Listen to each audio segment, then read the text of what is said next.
Assalamualaikum warahmatullahi wabarakatuh. Selamat pagi teman-teman. Di sini saya akan menjelaskan hasil diskusi kami dari kelompok 4, yaitu persaingan monopolistik dan perdagangan internasional. Saya di sini akan ditemani oleh Dewi Holifah, Dion Febri, dan Farah Gayatri. Berikut hasil diskusi kami. Pasar monopolistik.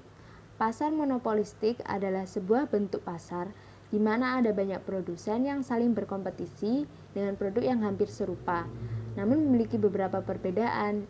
Perbedaan inilah yang menjadi ciri khas produk yang dijual oleh masing-masing produsen. Jadi, akan ada persaingan ketat dari persaingan pasar monopolistik ini. Karena setiap produsen bisa mengunggulkan aspek kualitas atau harga dari produknya dan memasarkan dengan lebih intens dibanding produk lain sebagai persaingan. Jadi seperti contoh produk kopi, minyak goreng, terus tepung dan lain-lain. Mereka memproduksi barang yang sama tetapi dengan harga yang berbeda dan merek juga yang berbeda. Karakteristik monopolistik yaitu ada banyak produsen, adanya diferensiasi produk, produsen bersaing dari segi kualitas, harga, serta cara pemasaran produk mereka, dan keluar masuk pasar lebih mudah dilakukan. Ada banyak produsen, seperti di Indonesia ini banyak sekali pabrik yang memproduksi minyak goreng dengan merek yang berbeda-beda. Jadi seperti contoh Sanko, terus ada lagi Bimoli dan lain-lain. Jumlah produsen yang banyak ini, pangsa pasar yang dimiliki oleh produsen cenderung kecil disebabkan produsen memiliki kekuatan terbatas untuk menentukan harga pasar, karena harga yang digunakan adalah harga rata-rata dari produsen lain. Selain itu, jika salah satu produsen ingin menerapkan praktik kolusi, kesepakatan untuk menaikkan harga pasar akan sulit dilakukan karena diperlakukan koordinasi dengan produsen lain. Jadi seperti contoh tadi yang seperti minyak goreng, itu mereka pasti harganya kan tidak jauh berbeda, seperti 1 liter harganya, misalnya 1 liter harganya 12.000. Jadi rata-rata mereka akan harganya tuh kalau tidak 12.100, 200 atau enggak 11.000 berapa gitu. Karena apa? Kalau mereka menjual harga dengan yang tinggi, mereka akan kalah saing karena konsumen biasanya lebih memilih harga yang standar gitu. Terus yang kedua, adanya diferensiasi produk. Diferensiasi produk ini seperti contoh produsen sepatu Nike, Adidas, Fila, Puma. Mereka sama-sama memproduksi sepatu, tetapi mereka ini memiliki keunikan yang berbeda-beda, sehingga membuat konsumen memilih sesuai dengan seleranya. Di pasar persaingan monopolistik, ketika harga salah satu produsen naik, sedangkan harga produsen lain konstan, maka permintaan akan produk tersebut akan turun. Ada produsen bersaing dari segi kualitas, harga, serta cara pemasaran produk mereka. Karena di pasar monopolistik ini, produk yang dijual serupa, maka produsen akan berlomba-lomba dalam meningkatkan keunggulan produk. Produsen dapat mengatur harga ketika memiliki kualitas produk yang bagus. Namun, produsen harus meyakinkan konsumen bahwa produknya memiliki high quality atau kualitas yang bagus. Oleh sebab itu, produsen harus memasarkan produk secara tepat seperti melalui iklan dan menyatakan bahwa produk mereka ini benar-benar bagus, sehingga banyak sekali konsumen yang akan membeli produk mereka. Lalu keluar masuk pasar lebih mudah dilakukan. Jadi seperti contoh, kalau ada produk sepatu yang mereka gagal dalam produksi sepatu itu, lalu mereka bangkrut, jadi mereka keluar lebih mudah, jadi tidak ada peraturan atau apa-apa. Lalu kelebihan pasar monopolistik, yang pertama, memiliki banyak produsen sehingga konsumen memiliki alternatif produk. Jadi seperti contoh, konsumen biasanya lebih suka membeli produk minyak yang bermerek Sanko, tetapi pada saat itu minyak Sanko itu tidak terdapat di toko. Jadi konsumen bisa memilih produk yang lain seperti merek yang Bimoli, Tanzania atau yang lain. Banyak inovasi yang dapat dilakukan mulai dari produksi hingga mengembangkan cara baru untuk menarik minat konsumen. Jadi untuk produsen tuh lebih kreatif dalam mengembangkan inovasi mereka. Bagaimana cara menarik minat konsumen untuk membeli produk mereka. Produsen dapat keluar masuk pasar dengan mudah karena tidak ada hambatan. Jadi seperti contoh yang tadi, produsen kalau ada yang mau masuk atau mau memproduksi barang seperti sepatu atau yang lain, itu dapat dengan mudah bersaing di pasar monopolistik ya, walaupun di awal mereka susah, tapi mereka itu gampang masuknya di pasar monopolistik ini. Pasar monopolistik memiliki konsumen yang besar dan keuntungan yang menjanjikan karena memperjualbelikan produk kebutuhan sehari-hari. Jadi biasanya pasar monopolistik ini menjual kebutuhan sehari-hari seperti contoh yang tadi, ada minyak, terus ada tepung, ada teh, ada kopi, seperti itu. Perkenalkan, nama saya Farah Gayatri Ramadhani. Di sini saya akan menjelaskan tentang yang pertama, kekurangan pasar monopolistik, yang kedua, perdagangan internasional, serta yang ketiga, penyebab perdagangan internasional. Selanjutnya ada kekurangan pasar monopolistik. Yang pertama, besarnya biaya persaingan yang harus dikeluarkan seperti biaya iklan dan insentif. Terkadang iklan tidak tepat sasaran sehingga membuang-buang biaya yang besar. Biaya insentif contohnya yaitu bonus. Bonus produk lain juga akan menimbulkan biaya tambahan. Yang kedua, karena produsen harus mengembangkan inovasi agar dapat bersaing, akan muncul biaya inovasi yang akhirnya akan dibebankan kepada konsumen melalui harga produk. Dan yang terakhir, yaitu banyaknya produsen membuat persaingan yang ketat. Dalam pasar ini, perusahaan besar memiliki pangsa pasar yang dominan. Selanjutnya ada perdagangan internasional. Perdagangan internasional dapat didefinisikan sebagai aktivitas perdagangan yang dilakukan oleh penduduk suatu negara dengan penduduk negara lain atas dasar kesepakatan bersama. Pada berbagai negara, perdagangan internasional menjadi salah satu faktor utama untuk meningkatkan gross domestic product atau GDP. Selanjutnya ada penyebab perdagangan internasional. Yang pertama yaitu perbedaan harga barang. Misalnya saja di Indonesia dan di Malaysia harga komputer lebih murah daripada yang dijual di Filipina. Maka dari itu produsen memilih untuk membeli komputer di Indonesia ataupun di Malaysia untuk dijual kembali di Filipina. Mereka melakukan perdagangan ini karena memperoleh keuntungan dari adanya harga jual dan harga beli antara kedua negara tersebut. Sedangkan yang kedua ada perbedaan hasil produksi. Perbedaan ini dikarenakan suatu negara memiliki teknologi, sumber daya alam, kebudayaan, serta modal yang berbeda. Ada negara yang memproduksi barang atau jasa secara melimpah, sedangkan di sisi lain ada negara yang kekurangan hasil produksi tetapi memiliki barang atau jasa di bidang lainnya. Seperti contoh, Jepang memproduksi di bidang elektronik, sedangkan Indonesia memproduksi di bidang pertanian. Yang ketiga yaitu keinginan untuk meningkatkan produksi. Setiap negara mempunyai kebutuhan mengonsumsi beberapa jenis barang. Namun pada kenyataannya lebih baik suatu negara memproduksi hasil produksi dan melakukan perdagangan internasional, sehingga tindakan ini menimbulkan spesialisasi. Dengan adanya spesialisasi ini, produktivitas suatu negara akan menjadi lebih tinggi daripada biasanya. Kemudian selanjutnya adalah faktor pendorong terjadinya perdagangan internasional. Di sini ada beberapa faktor. Yang pertama, untuk memenuhi kebutuhan barang dan jasa dalam negeri yang dapat diberikan dan ditawarkan oleh negara lain.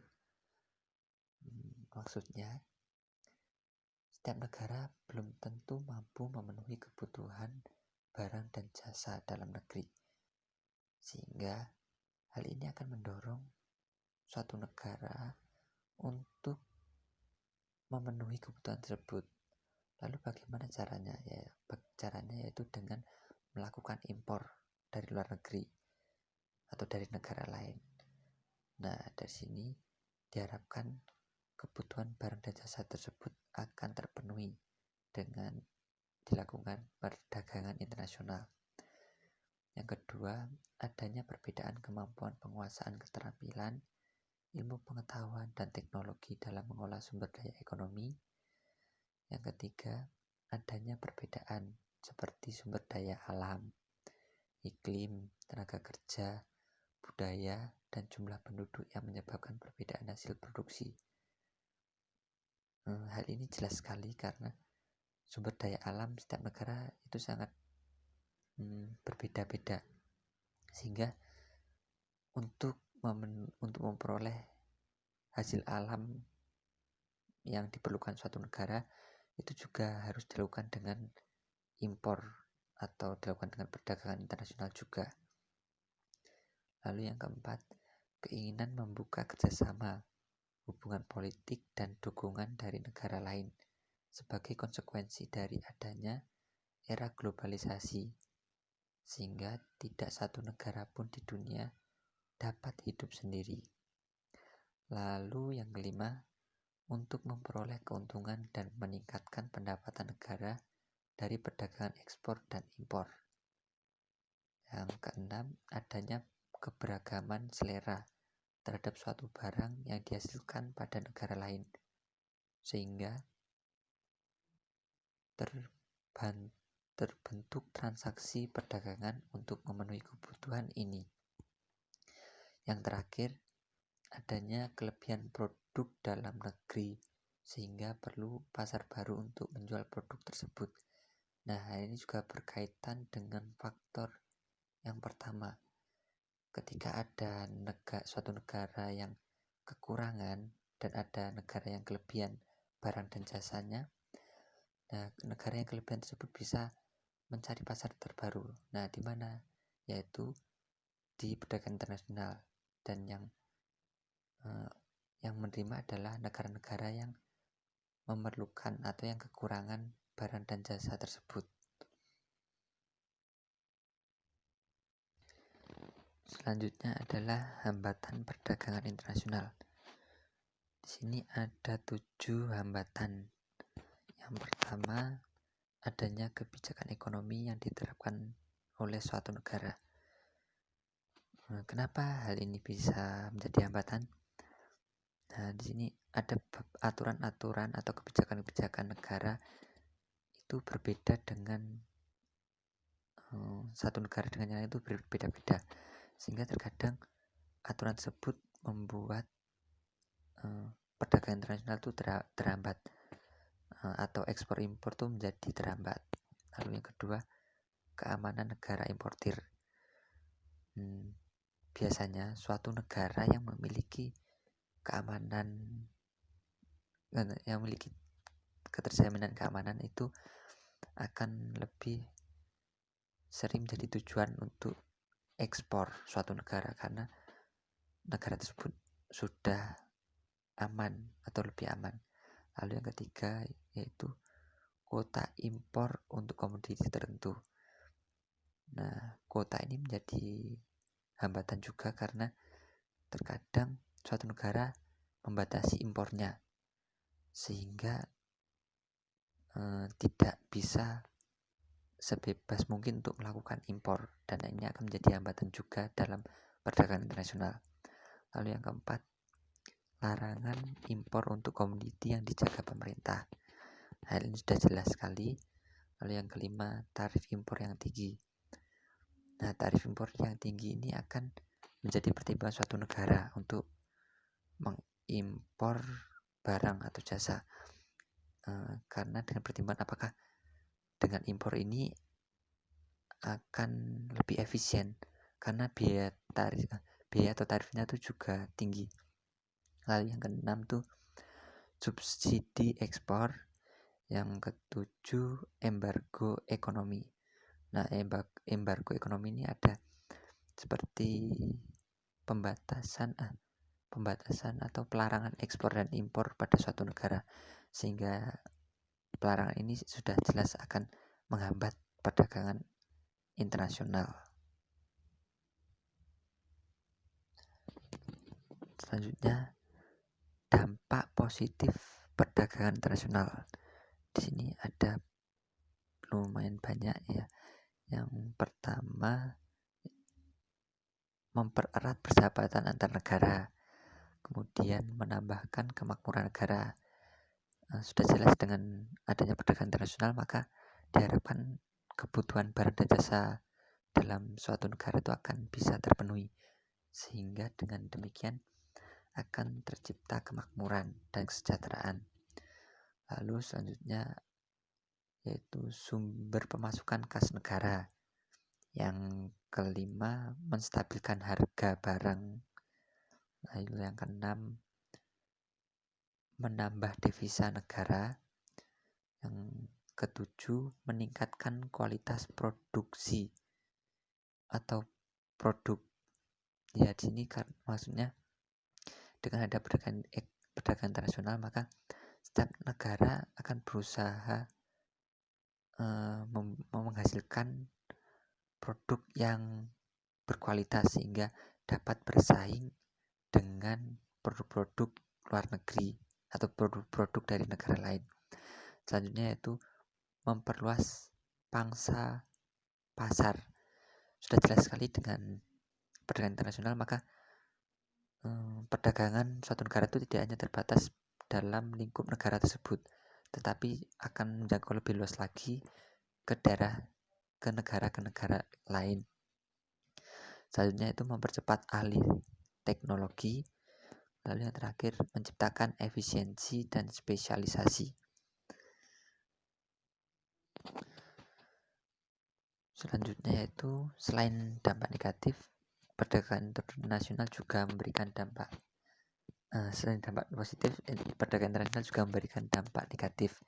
Yang pertama yaitu produk dalam negeri menurun karena kalah saing dengan produk dari luar negeri. Hal ini juga jelas jadi dampak negatif karena saat barang luar negeri memiliki kualitas yang lebih baik dengan harga yang lebih terjangkau, pasti produk dalam negeri akan kalah saing dengan produk luar negeri. Lalu yang kedua itu adanya persaingan yang tidak sehat dalam melakukan perdagangan internasional. Kemudian yang ketiga, industri kecil banyak yang gulung tikar. Nah, kenapa kok bisa banyak gulung tikar ya? Karena jelas kalah dengan misalnya produsen dalam negeri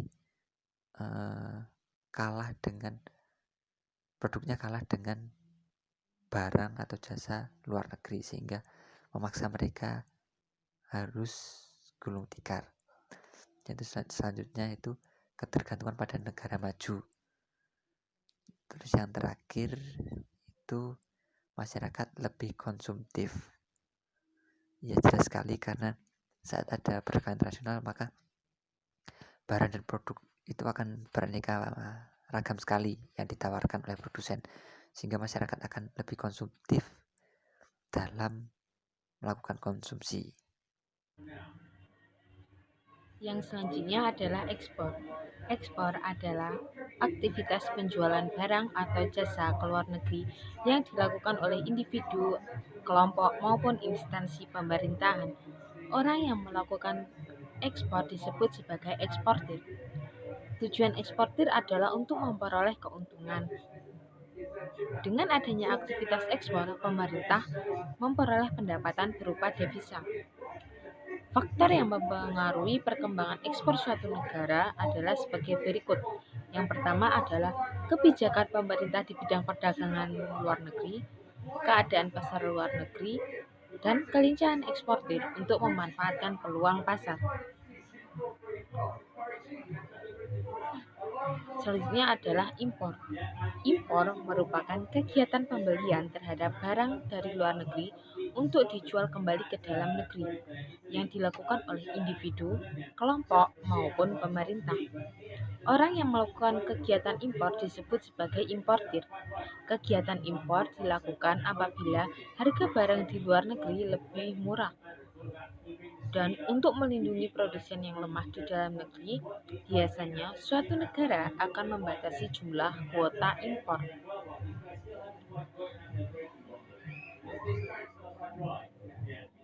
Selanjutnya adalah pembayaran ekspor dan impor. Pembayaran ekspor dan impor sendiri ada 5. Yang pertama tunai.